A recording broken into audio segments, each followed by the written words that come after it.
Today on Community Cooking, we have guest chef Jonathan Calderon in the kitchen. And on the menu, we're making a teriyaki glazed salmon served with cold soba noodles and a cream of chicken and wild rice soup. This meal can be as hearty or as light as you want to make it. We are cooking with some of the best chefs in our community. So grab a seat, get comfortable, and prepare yourself for an awesome meal in under 30 minutes. This is your Community Cooking.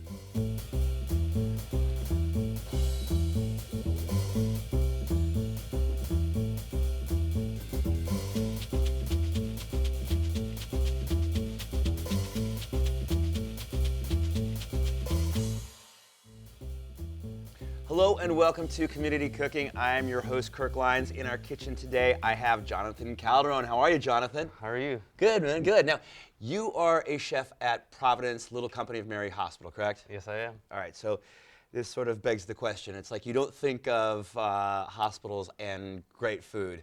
Tell me what makes Providence stand out a little bit from that. Well, you know, there's a lot of different things. We got a lot of good chefs there, a lot of good cooks, and we just got a great system there. And, you know, we try to accommodate the people by using, a lot of fresh, seasonal vegetables and food and that kind of thing. And, we try to expand, beyond the lines, You guys do catering, and you have you actually have like a commissary or a cafeteria that's open to the public, correct? Oh yeah, yeah. There's people that come in just to try the food.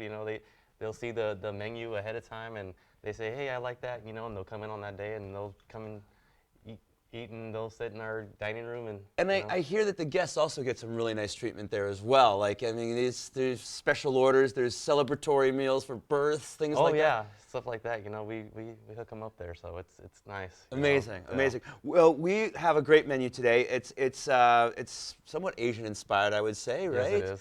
Well, we've got this teriyaki glazed salmon, but before we get to that, and before we get to our soup, our cream of chicken soup, we've got this cold soba noodle dish with a Tokyo dressing. Yes. Okay, so tell me, first off, let's talk about the ingredients in this Tokyo dressing. What do we got here? Oh, right here we got our rice wine vinegar. We have our Ponzu sauce, which is very Japanese and sort of a citrusy soy. Yeah. Okay. Very citrusy based. And then we got our carrots, and of course, nothing wouldn't be Japanese without a little ginger and garlic. Sure. And sesame oil and our carrots. Okay, great. Yeah. Now, I see you have a blender out here. Is this all going to be emulsified, or what's happening? Yeah, we gotta blend it up and get it to where the consistency we want. And all right. we'll toss the noodles and we'll all go right, from let's there. do it. Let's do it. All right, cool. Sounds good. So, I mean, is this just what you guys call it, or is this an actual recipe you know to be from Tokyo? I've never heard of it, but it... Well, this is something that our team got together, and we kind of threw some ideas around, and we kind of figured it out and thought, you know what, that's going to work. Okay, so, all right, yeah. let's check it out. All right, so we'll start off with the rice wine vinegar. We'll just throw a little bit of that in there. Now, is that seasoned rice wine vinegar or unseasoned? No, this is unseasoned. Okay, that's important. Yeah. That's important because seasoned means it's got sugar and salt in it. Yeah, so, and we got to tone that down a little bit. Well, so yeah, you guys doing kind of like keeping healthy cooking in mind when you're making these recipes, correct? Yes. Awesome, okay. All right, and then we'll go with our Ponzu sauce. Ponzu, okay. All right, we'll just throw a little bit of that in there. All right. And then we'll go with a little bit of sesame oil. We kind of want to make sure all the liquids are at the bottom because, we throw the carrots in first and everything's going to get stuck in there. Right, right. Okay, everyone's had that problem when doing something in a blender. I gotcha. Okay. Yeah, so then we'll just go with a little bit of our garlic and, of course, our ginger. Delicious. I mean, how can you go wrong with those ingredients, right? Yeah, exactly. And then our grated carrot. Our grated carrots. Beautiful. So we'll do that. And we'll start off kind of low. This is something that you can make well in advance, right? Yeah, you can make it in advance, and you can refrigerate it if you need to and stuff like that. So I would imagine that this dressing would be perfectly fine as a salad dressing too. Yeah. Just not on cold noodles. So why not make this and use it throughout the week, right? Yeah. Perfect. Yeah, you can do that too. It's really good for all types of different things, Okay. It doesn't have to be salmon. You can use it for chicken. You can use it for beef, and it doesn't really. Right. There's no limitation on it, so. Right, now once we get that emulsified, we've got a little bit that you've made ahead of time, and this is it. We've got it in a little squirt bottle here. Yeah. Now something that just sort of kind of dawned on me. when I'm looking at this here, you know what this looks to me like miso dressing. Yeah. Like if you were to go to a Japanese restaurant and a sushi bar and have like a little green salad or something, you get that orangey miso dressing. Here's my question. Was this one of the attempts on behalf of like your chefs, your dietitians, keeping things healthier, instead of throwing in salty miso? Yeah, yeah. You replaced it with carrot. Yeah, we gotta try a little bit of everything, That's awesome. Yeah. That is really a great idea. And it's like you got to be so careful with a lot of misos and tofus because a lot of it's GMO. That's one thing. And then it's like a high salt content when it comes to miso. Yeah, that's one thing we try to stay away from. Okay, and these are soba noodles. Tell us a little bit about those. Well, those are actually Japanese based. Soba actually means buckwheat in Japanese. So, And that's why it's dark. And that's why it's dark. Okay, great. Yeah. So. And we cook those ahead of time, and they come like this, like you would buy nice little package. Like any other pasta. And so just kind of cook them to whatever the directions are. Yeah, you just toss them in the water, and they should be done 3-4 minutes. They're fairly skinny, so they don't need much time. And now soba, generally speaking, is eaten cold, I would imagine. So we've cooked these, and what is there anything you do to them? They look like they're glistening a little bit. Yeah, I actually toss them in a little bit of sesame oil ahead of time just to keep them from drying out and getting stuck to each other. Because the starch is okay. And then cooling them, they can just sort of cool on their own. We don't have to cool them down. Yeah, just run it under cold water and that'll be okay. So you can cool it under cold water. Like pasta, it just sort of depends. I mean, we're so used to like Italian pasta and never running it under the water and getting rid of those starches. Yeah. But because we're serving this cold, it's sort of like A-okay. You want to do it right away. You don't want to overcook them. So those things cook fairly quickly. And they'll continue to cook, I imagine. All right, now do we dress this now or do we have to wait for this? No, we can dress it now just to get a little bit of a flavor in there. There's nothing really in the ingredients that's really going to overcook it, so. Okay, so we can get rid of this and dress this up. Let me see what that looks like. Okay. I love soba, and you know what? I can't say I've ever had a preparation like this with the Providence Tokyo dressing, but I am looking forward to it. Yeah. Because it is a delicious noodle. So we'll just get our bowl, and we'll get our tongs, and we'll just throw this in here. And like I said, I put sesame oil in it ahead of time, so that's why it's not all stuck in And it's going to bring some flavor to the party, too. Yeah, exactly. Right. So we'll just put that aside, and then we'll throw our Tokyo dressing in here. That already looks, can I just, you know what, it's like, I don't know if you can get in there. That already looks so cool. The contrast of the orange with the brown. Yeah. Like that, that's nice. Yeah. That's really nice. So what we'll do is we'll just toss like a little pinch of green onion in Now there. you just made it prettier too. Yeah. There you go. Exactly. And then we'll just toss it up. And this is okay to do ahead of time. We can Yeah, we can take this and leave it like this, and we can refrigerate it, and we'll get to our salmon in a. So I'm imagining it'll probably make great leftovers. If there's any left over, you take it to lunch the next day. Oh yeah. And in terms of like the dinner, it's just one more thing that you can get out of the way before guests arrive. Yes. Beautiful. Yeah. Okay. So we're gonna hold on to that for a second. Yeah. Okay. Here, why don't we put that over here? Now you're gonna get to the salmon, correct? Yes. Talk to me about that. We've got a couple fillets right here. Yeah. So we'll just get this. How many ounce fillets we talking there? Oh, they're both 4 ounces each. 4 ounces. Okay. Ah, that's a great sound, isn't it? Oh yeah. Right on. Okay. So and now I noticed there's no salt or pepper here, right? No, because we still gotta dredge it with teriyaki sauce, so we don't want to That's going to get a teriyaki sauce. Yes. All right. Now, I see you brought some. Is this store-bought? It can be. You can either store-buy it or you can make it on. It's a fairly easy thing to make if you want to make it on your own, correct? Yeah, it's only 4 ingredients. It's not too difficult. Soy sauce. Soy sauce, honey, water, a little bit of slurry. Little cornstarch. Yeah, a little cornstarch. Okay, and you've got it. But worst comes to worst, you can always just buy this, keep it in your pantry, and use it for whenever you want. Exactly. But if you open it ahead of time, make sure you just write a date on it. You label it and stick it in the fridge. Great. You don't want to keep it out in the pantry if it's already been opened. Okay, well, those got a few minutes to go right there, so I think this would be a good time to take a break because we've got plenty to do on the other side. We're going to finish this up, and we are going to make our chicken soup. So you're watching Community Cooking. Don't go anywhere. Welcome back to Community Cooking. If you're just joining us, I'm here with Jonathan Calderon from Providence Little Company of Mary Hospital. And we are making a very Asian-inspired sort of dish. Mm-hmm.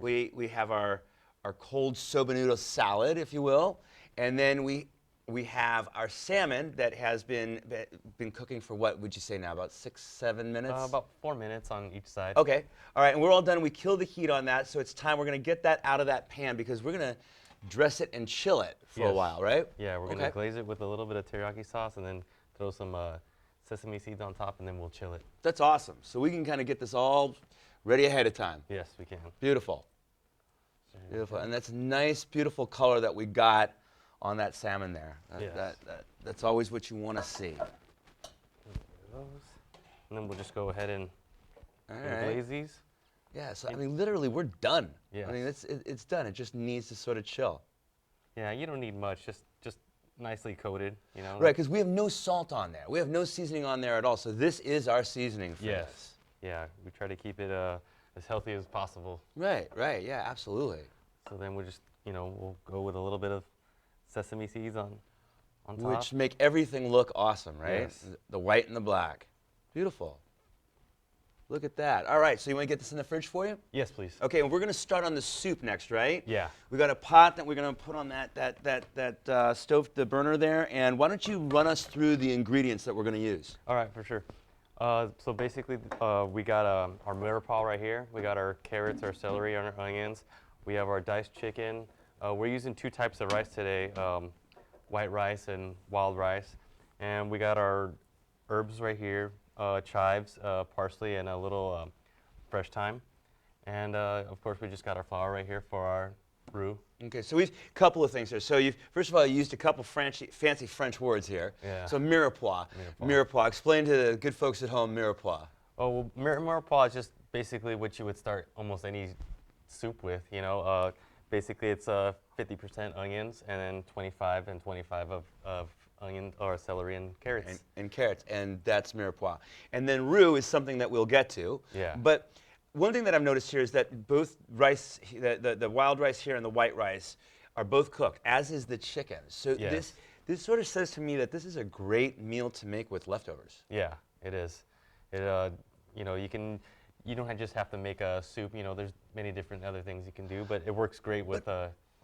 I always have rice. I always have chicken left over. Mm-hmm. And typically where I might go with that is maybe like a fried rice. Yeah. Like a real quick fried rice. But it's kind of nice to be able to turn that into like a real hearty soup here. Yeah. So where are we going to start? We're going to get some oil in the pot there. Yeah, we got our oil already right here. Okay, and is that just straight vegetable oil or is that olive oil? This is vegetable oil. Okay, all right. So we'll just throw a little bit of that in there. Just imparts less of a flavor onto the... Yes. Okay. And then we'll start with our onions, and then we'll throw these in here, and we'll kind of like caramelize them a little bit. All right. And we'll get ourselves a nice little spatula Nothing here. like onions and celery and carrots cooking in a pot, right? Yeah, exactly. I love that. So then, as you're caramelizing the onions a little bit, you go ahead and you start throwing in the rest of your mirepoix. And I love the fact that you've got the herbs here because this is something that I really love the Torrance Farmers Market for are these fresh herbs. Oh yeah. I mean it's just nothing like it. And once again, a lot of times I think people are afraid to buy fresh herbs because they're afraid like how am I going to use it up? Yeah. Well, just here's yet another recipe on how to use up fresh herbs. Put it in a delicious soup. Delicious soup. Yep. Okay, exactly. And then how long are we going to like saute that for? Just about 2-3 minutes, or about 2 minutes, just to get it nice and tender before we throw in our flour and start making our roux. Okay, now there we go. We can talk about roux a little bit because there's another fancy French word, right? Yeah, exactly. All right, so roux is basically a thickener for any sauce or soup. Yeah. And typically you're using some type of flour with some type of fat. Yeah. In this case. Yeah, you usually want equal parts of both. Whether you're using butter or vegetable oil like we're already. Right. Now. Very good to know. Very good to know because that's you want 50-50 there. And, yeah. And like you said, you can use different oils. You can use butter. And depending on what sort of dish you're making, a lot of times dictates what you're using and how long you're cooking it. Yeah, exactly. Like, there's there's light roux and there's dark roux. It just depends on what you're making. You don't want to necessarily use a dark roux for something that you're making light, or light roux for a dark gravy or something like that. Right. Like so this I would imagine is going to be a light roux. Yes. Yes. Okay. And then something like if you were going to make like a real like dark gumbo, you'd want to. Yeah. And those are roux. Those things, people will be cooking those things down for like 45 minutes, an hour. Yeah. And Exactly. it looks like almost like melted chocolate by the time they're done with it. Yeah. Exactly. You go to Louisiana and New Orleans. You see a lot of those really, really dark roux. Yes, you do. So we're gonna start with our flour here, and we're gonna start making our roux. Yeah, and this is, I mean, really important part of like French cooking. Because it's very, very much a French technique, and we're adding that flour to the oil so that it incorporates with the liquid, which we're going to use this stock. Otherwise, if you were to just dump flour into stock, what's going to happen there? It's gonna, clump up. You're gonna get suds. Yeah, right. It's gonna turn into like some sort of glue or some sort of. Yeah, you don't want that. And also too, even if you're making a lighter roux, you do want to cook this for a little bit because. Yeah, you want to kind of get the floury, like that raw flour flavor out of there. So yeah, you if kind you of want to cook it for a little bit before you actually start adding your stock to it. And if you notice, he hasn't left the pot, so it's like that's like the big thing when you're doing the roux, right? It's just don't walk away from that. Yeah, you don't want to burn it. It's gonna be bitter and.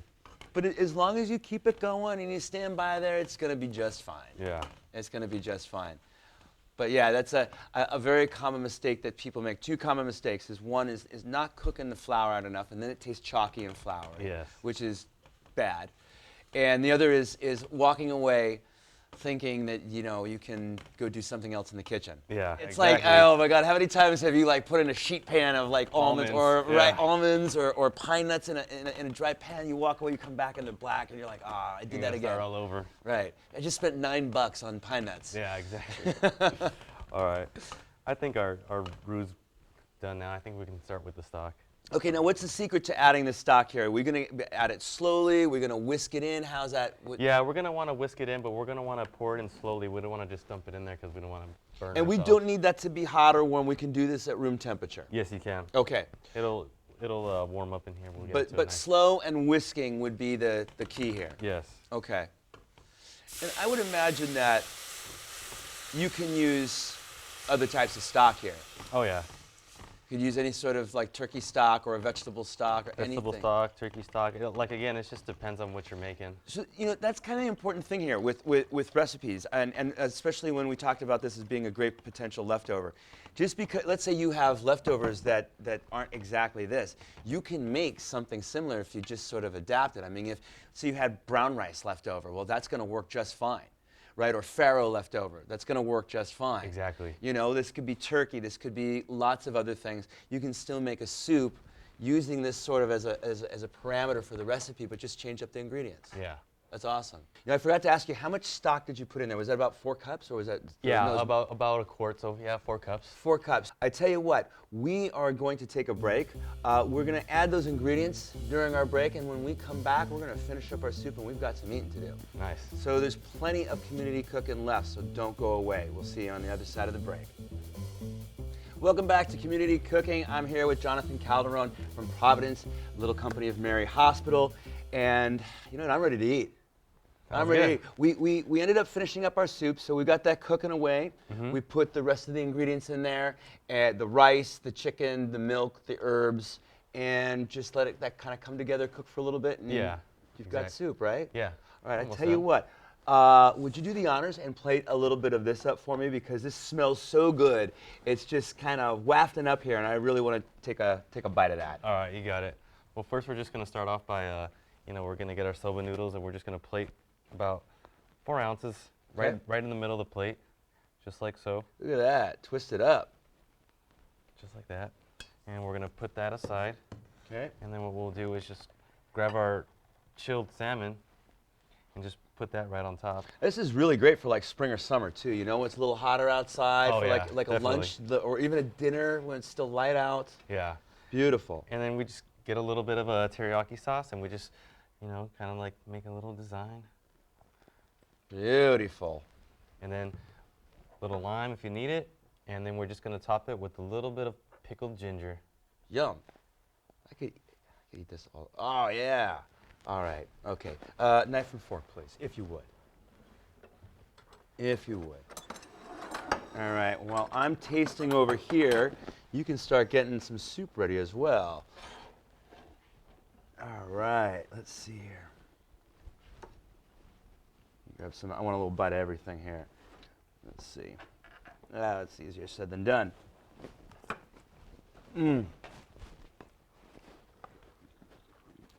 That is so flavorful. Wow.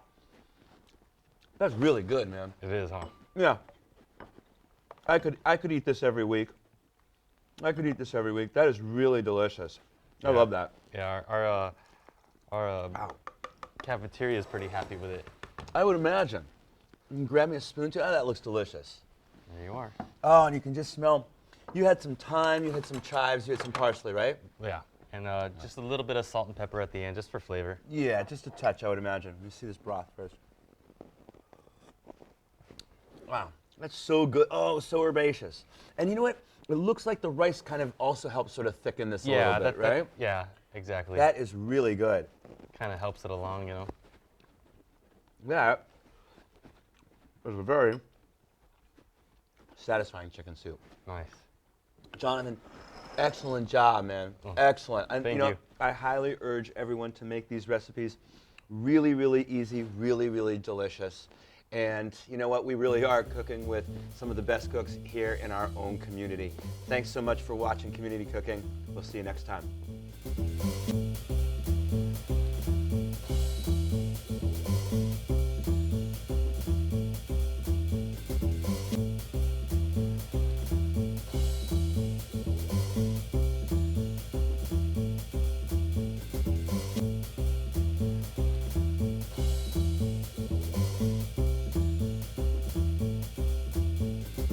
If you'd like a copy of the recipes seen on this show, send us a self-addressed stamped envelope to the Office of Cable and Community Relations. That's 3350 Civic Center Drive, Suite 200, in Torrance, California, 90503. Be sure to note the show number displayed on the screen. And don't forget, you can find all the fresh ingredients used on today's show at the Farmers Market. Visit the one here in Torrance at Wilson Park.